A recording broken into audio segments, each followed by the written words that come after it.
Hi, this is Greg Kihlstrom. Welcome to the Agile World podcast, where we discuss customer experience, employee experience, and transformation in an agile age. The Agile World podcast is brought to you by TEKsystems, an industry leader in full-stack technology services, talent services, and real-world application. For more information, go to teksystems.com. To read more about the topics discussed on this show, you can go to my website at theagile.world and read my latest articles or get a copy of my latest book, The Center of Experience, a blueprint for creating an experience-led organization, now available on Amazon and other retailers. My name is Greg Kihlstrom, and I'm the CEO and co-founder of CareerGig and the host of the Agile World podcast. Today, we're going to talk about how to exhibit bold leadership in times of change and the need to build mutual trust between leadership and employees for the long-term sustainability of an organization. To help me discuss this topic, I'd like to welcome Chris Mahai, president of Aveus, a division of Medecision, and author of several books, including the most recent, Bold, Essential Leadership for Transformative Change. Chris, welcome to the show. Greg, thanks. I appreciate the invitation. Yeah, looking forward to talking with you. So let's start by talking a little bit about your background. You're an entrepreneur, and your company Aveus was acquired by Medecision recently. Tell us a little bit about that journey as an entrepreneur. Sure. And I'll try not to go into too much detail, but I do need to point out, because it kind of relates to the way that we were thinking when we started Aveus. But I came to entrepreneurialism after an early career, first in financial services and the media world, in both cases in big companies. And what's relevant to your question is that my time in financial services was right during the height of deregulation of the industry. So we had to invent everything, reinvent. We had to learn what product management was. Our view of marketing had to extend from, get a toaster with a checking account to pricing strategies and true, fully formed marketing. And then I went into the media world in a publishing and company just at the time that the internet was coming online, and we had to immediately pivot to think about how does this new emerging online world, how can we benefit from it? And so those big experiences in transformation taught me personally that I loved the businesses I was in. I feel like I had a great career in both of them, but I really love change, and I love change done well. And looking around, we were seeing that most organizations struggle with accomplishing the things they set out to accomplish when they talk about transformation. So when we established Aveus, it was 1999. Prince was singing the song, and Right. The dot-com explosion was happening. There were all kinds of crazy ideas for people that might be listening that were around then. And the business rules, as we had all been taught in MBA school, were supposed to change completely. That didn't quite happen in the form that it was anticipated, but as a firm, we wanted to take people that loved the challenge of transformation, believed better things were possible than whatever the status quo was today, and wanted that to be the essence of the work. And so we started Aveus. And the last 10 years, I would say, of our independence has really evolved into more and more healthcare broadly. We've worked with medical device, health plans, provider organizations, integrated health systems, professional services for healthcare, pharmaceuticals, you name it. But that's happening because there's so much change demand in the healthcare arena. Medecision was actually a client of ours for several years, and Deb Gage, who's the CEO of Medecision, was on our advisory board. And so when we decided it was time to move our team inside a company, Medecision was a great choice because both of the companies are passionate about the same thing, which is helping healthcare organizations transform effectively. So I'll stop there. But that's how I got to starting my own business. That's great. Yeah. Well, I mean, to follow up on that a little bit, I mean, as an entrepreneur, so I mean, you talked about working with organizations on change initiatives and things like that. What about leadership, and how has being a leader as an entrepreneur shaped your views on leadership in other organizations? Yeah, so that's a great question too. You mentioned my books when you were doing the introduction, and actually, I have a book in the drawer. I've had it in the drawer for some time. I pull it out every once in a while, and someday I'll finish it. But the title, the working title, is "Changing My Mind About Absolutely Everything," and it's not to be, you know, a flip flopper, but specifically leaving big companies. So my first two corporate experiences and moving into an entrepreneurial environment literally changes your view about everything. One of the chapters is what cash flow. Again, if you go to uh, in school, you learn, how to manage cash flow if you take any business classes at all, and that assumes you have cash. Right, right. There are just simple things that seem so obvious. And one of the biggest things that struck me being in a small shop and being entrepreneurial is the value of a day. It is so easy in large companies for um, a decision to sit in an inbox, whether it's electronic or literal, for days or weeks, and people don't realize the cost of letting that languish. In a small business, every day you can put a price tag on uh, making a decision today that can move you forward. And so, literally everything about the entrepreneurial experience has changed the way I think about what kind of people do you want to surround yourself with? What kind of leader are you willing to be? How much of yourself are you going to put into what the business becomes? And those are all things that are important in large environments, but you can actually, the system, well, if I can put it that way, that exists and the culture that exists in a large organization can mask a lot of that for leaders. And it's one of the reasons we like to work on transformation is finding those leaders inside those large organizations that want to break through and want to do the entrepreneurial things that are still required even if you're a large organization. Does Yeah. that make sense? Yeah, no, it does. It does. Well, yeah, let's switch gears a little bit to talk about another one of your books, and what you define as bold leadership, as defined in your most recent book. Can you explain what you mean by bold? Yeah. So again, another short story.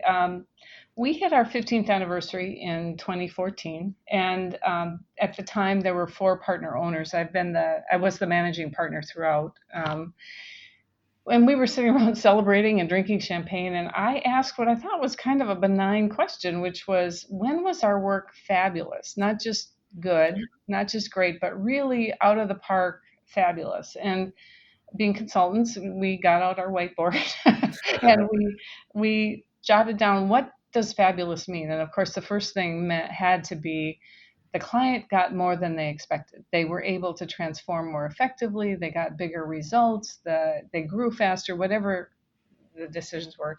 And then from our side, our team were energized by the work. We were learning and doing exciting work, world changing work. And then we looked at, it was over 140 companies at the time that we'd worked with in those first 15 years.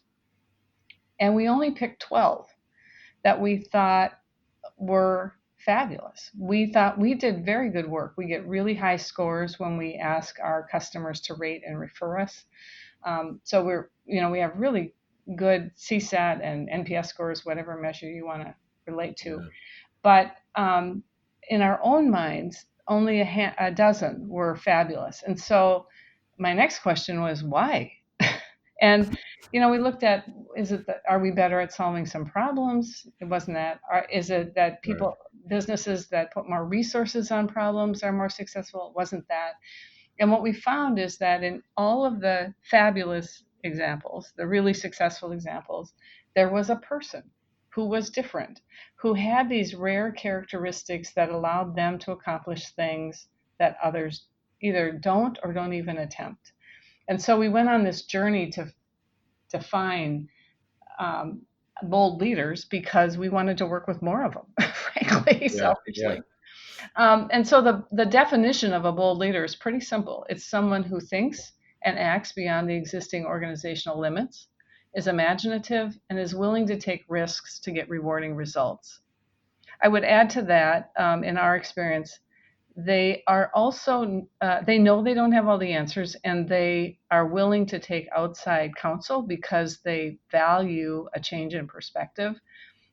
So they're willing not just to work with us, but to find resources that can help them move their organization in bolder ways. They Yeah. do have some underlying qualities that we test for, and so maybe we can talk about that a little later if you want to. But there's certain characteristics that these people consistently showed up with, so we created an assessment to test for that. Yeah, I think it would be great if you go through that. Actually, that would help. Okay, so this also came, this is a true story. One of our clients said at the time, I don't know if we have any bold leaders when we were talking to them, which was a frightening thought to me in this world because um, we're talking about agility. How can you Yeah. move fast if you don't have this kind of leadership? So that when we did well over 100 interviews before we wrote the book. I've probably done that many since. We've had grouped conversations. We've done some survey work, and four characteristics popped out consistently: when curiosity, confidence, empathy, and trust. And the difference, and I talk about this in the book, most leadership books, there's some really wonderful leadership books out there, but they start with leadership can be taught. And I believe leadership skills can be taught. But Yeah. for bold transformation, these people come in with some native born, natural born competencies, and it's these four. They are curious and have been, they never lost that 2-year-old Right. why person. They're confident, and whether usually they've been through the interviews I've done, most people have experienced some really hard knocks and setbacks only to come out stronger. Mm. They have empathy. You can train empathy skills. We do it all the time in our human-centered design work. But people that have a natural ability to connect with others, not just to understand them, but to translate what they're feeling and observing into the decisions they make, and then the ability to earn and give trust. And I know that's something you mentioned in the intro you want to talk about.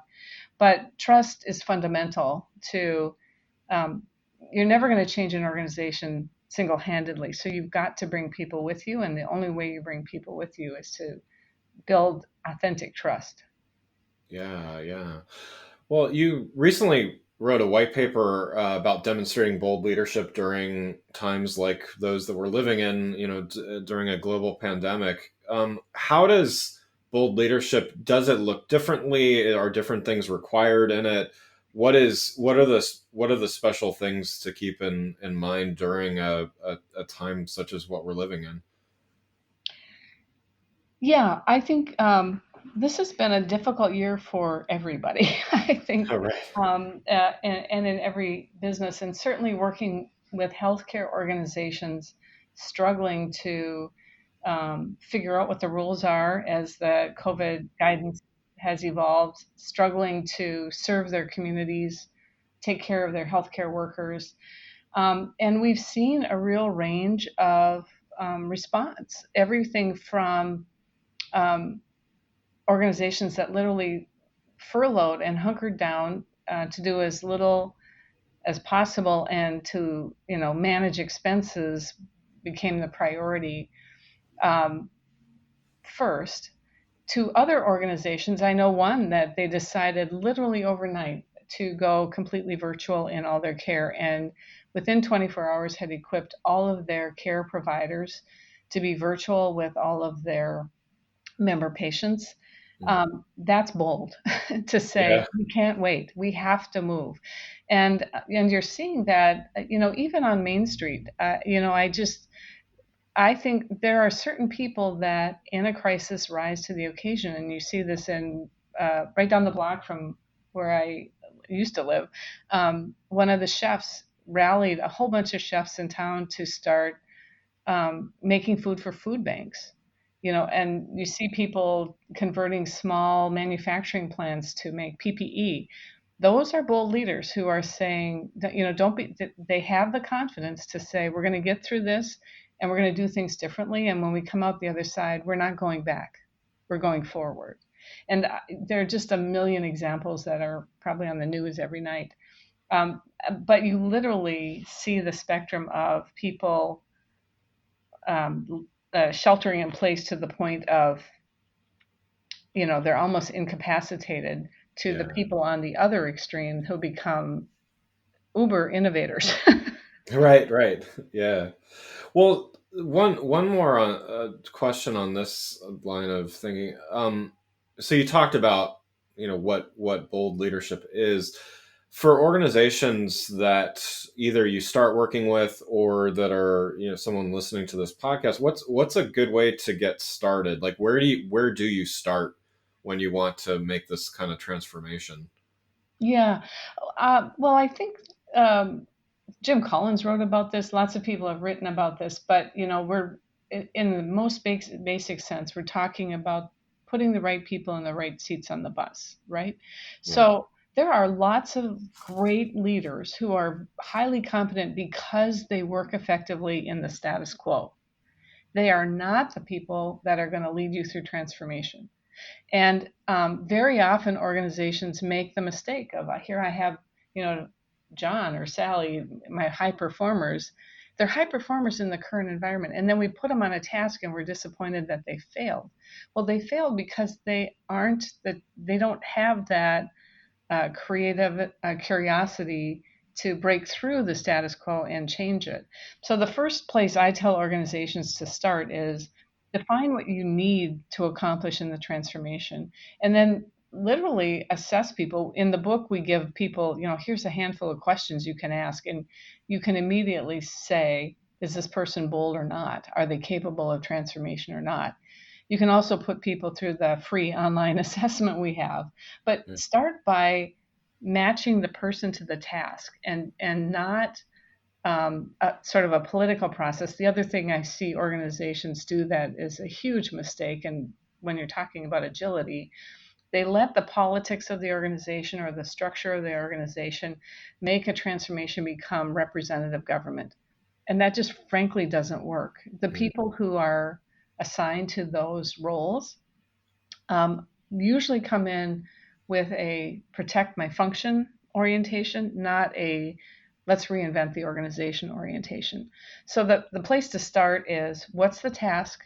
What are the skills required? And then where do we find the people free of whatever our current rules are? Yeah. Well, you mentioned Agile. So since we are on the Agile world here, let's talk a little bit about this relationship between bold leadership and agility. So you define a bold leader as someone who thinks and acts beyond existing organizational limits, is imaginative, willing to take risks to get rewarding results. How do you think this enables someone to encourage this adaptivity and agility within an organization that's required really to be successful? Yeah, well, I think let's just start with this. The world's moving fast. Competition is fierce and getting more so. And traditional command and control structures are limiters. They are designed to protect and reduce risk. That's what they're designed to do, and execute current rules. So when you're talking about agile, whether you literally mean agile development or you mean just creating agility and nimbleness in your organization, you need people who are, they're not satisfied with the status quo, that see a wall and their question is, what's on the other side? How Right. do we break Yeah. through? And to help encourage them to invent the next chapter. And I'm very excited because I feel like, there's a lot of talk about, the tensions of generations at work. I honestly don't see that. I see bold leaders of all ages, and especially I see younger people coming into the workforce who really have grown up with this curiosity gene energized. And so I think that having a diverse population, having lots of people who see different points of view, having people who understand that speed and nimbleness is how you win in the marketplace today. Um, all the other things you can put in place once you kind of commit to how you want to operate differently than the kind of classic command and control. Yeah, yeah. And the other thing I'd say, Greg, if you look literally at agile methodology, the whole notion of scrum teams is a really simple idea. It is get a group of people, give them a task no more than 2 or 3 weeks long, evaluate what they got done, set the next task, and move again. So it's that small wins on the way to a big win. It's a really simple thing for people to get their heads around. Yeah. Yeah, agreed. And I think it's having talked with a lot of people, I think while there are definitely some organizations that are using Agile in a very strict methodology. I think what you're keying on here is that there's ways to introduce agility and incremental improvements and all that without necessarily getting everybody Scrum certified and all. Exactly. It's certainly appropriate in certain cases, but not in all. And I think that's what I think that maybe scares some people off from adopting some of the good things about it, because they think it needs it's kind of black or white. It's all or nothing Well, approach. and you see that, I mean, that happened in the quality movement, it Yeah, happened in the Six Sigma movement and Lean, and now it's happening in Agile. People take the methodology as gospel versus practical. yeah, And my whole view is be practical. yeah, Get yeah. something out of it. No, that's a great point. Well, following on that a little bit more, you recently wrote about mutual trust between leaders and employees is critical to success. How do you define some of the factors that help build this trust? How do you work with organizations to start building that trust? Yeah, this is one of my favorite topics, so be warned. But at Avius, we have a trust model we've used for years, and it's really a lot of times when you say trust, people immediately go to motive, and it's such a weighted word. To get underneath it, we look at the three dimensions that create or destroy trust, and they are capability, reliability, and motive. And very often, when people say, I don't trust the leader, or I don't trust my employees, or I don't trust that department, they are ascribing motive. But really, very often, trust gets um, engendered or destroyed because of capability. So, for example, you can put a person into a stretched job because you see them as high potential, but they're not proven. So putting them in that job, they are not 100% capable. And your role as a leader is to help them learn what they need to do to become fully capable. In other situations, you can't afford that learning time and you need a fully capable person. And so there are decisions as a leader you make about when you are in development mode and when you're in execution mode, and how capability weighs in. Reliability is a little different. Reliability says Greg's completely competent. I've seen his work performance, but he's not showing up. He's Yeah, not turning in his work, or his work's incomplete. And so on the reliability side, what I always want to know is there something going on that maybe it's personal, it has nothing to do with work, or maybe there are limiters at work that he or she is afraid to discuss. So really understanding the source of failures to be reliable are critical. But those two factors um, are often ignored when you talk about trust and people go right to motive. Motive, the way I think about that is is the person in front of you self-oriented? It's all about me. Is this good for me? Am I going to advance my career?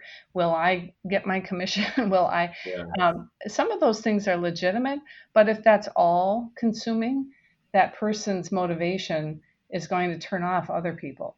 If their motivation is other oriented, this is better for the organization. This is better for my team. This is better for our customers. This is better for our stakeholders. That other orientation will elevate trust. And so I always encourage people to kind of get underneath the word. Um, And then the last thing I'll say is I think the other trap leaders fall into is it's very easy, as I'm doing right now, to start telling people answers Yeah. instead of asking questions. And so conversation becomes one directional. That is very limiting to trust building. If you can open up and engage people and get their ideas into the conversation, way more likely that you're going to build trust. Yeah. Yeah. So how's that measured? As far how do you recommend that an organization measures trust? Yeah, I think it was, I'm very sure it was Stephen Covey that first coined the phrase the speed of trust. Yeah. Yeah. So, one of the things that I look at is um, are your, we were talking about entrepreneurial and innovation, um, are the things that are going to make you successful in the future advancing at a pace that you're satisfied with? And if not, why not? And usually there's some trust factor. Well, we were waiting for that department to do something, or we were waiting for so and so to do something. And so I think just looking at the speed of performance is critical. I Yeah. also think you can look at capability and reliability. It comes out in basically productivity measures for various departments. Are they are they partnering effectively? And then is the result that they're delivering useful to advancing whatever the assignment was? So I think you can use some pretty standard business metrics and apply them to, are we becoming more trusting or less trusting? And then, of course, there are surveys that you can take. Edelman has the wonderful trust barometer. You've probably seen it, Yeah. that you can participate in. But I like hard measures because people, well, if you know the old phrase, people love to be part of a winner. Well, winning means that there's trust in the organization and people are aligning to the tasks. And that comes through in speed, predictability, reliability, quality, what your customers are saying about you in the marketplace. Yeah. Yeah. So, one last question before we wrap up. Um, you've written several books and continue to write. It sounds like you've got one you're you're working on um, as we speak. So, Yeah. what role do you see being an author play that helps you in the rest of your work? Oh, I love that question because nobody asks me about writing. um, and the number one thing I think is that writing has taught me the value of rewrites. And what I mean by that is early in my early career, I was in such a race to climb the ladder and accomplish business goals. And I was kind of a once and done girl. Yeah. I wrote Yeah. it once, I turned in the business paper, I turned in the report. Um, Doing creative writing or whether it's a book or an essay or sharing your thoughts, through a Slack channel or however you might do it, inviting people into your thinking process is what I like to do. So when I'm writing something, I like to invite people to be critics, to give me feedback because it expands your thinking. And it's the same as true in leadership. When we started Avius and my team, if you ask them, would say, I say all the time, make my ideas better. Writing taught me that. Yeah. Invite people in and make your ideas better. No, that's great. I like that. That's great. Well, again, I'd like to thank Chris Mahai, president of Aveus, a division of Medecision, and author of several books, including the most recent, Bold: Essential Leadership for Transformation. I cannot say the name of that book. Okay, Just say I'm bold. gonna I'm gonna go back a question. I missed something. So, get breath of. Chris, thanks so much for joining the show. For those listening, what's the best way for them to learn more about what you're doing? Well, the easy way would be to go to avius.com, click on the bold link if you're interested in the bold leadership or trust conversations. You'll find lots of information there, including lots of interviews with bold leaders that we've met through the years. That's probably the easiest thing to do. Obviously, you can get the book, um, and you can find me on LinkedIn and probably any other place that professionals are found. Great, great. Well, again, I'd like to thank Chris Mahai, president of Aveus, a division of Medecision, and author of several books, including the most recent, Bold, Essential Leadership for Transformative Change, for joining the show. To learn more about both customer and employee experience, I recommend you go to my website at gregkillstrom.com and make sure to check out my latest book, The Center of Experience. More information is available on my website or wherever the book is available, like Amazon. Thanks again for listening to The Agile World with Greg Killstrom. See you next week. Thanks again for listening to the Agile World podcast, brought to you by Tech Systems. I'm your host, Greg Killstrom. You can learn more and get a copy of my latest book, The Center of Experience, from my website at theagile.world or on Amazon or other retailers. Until next week, stay agile.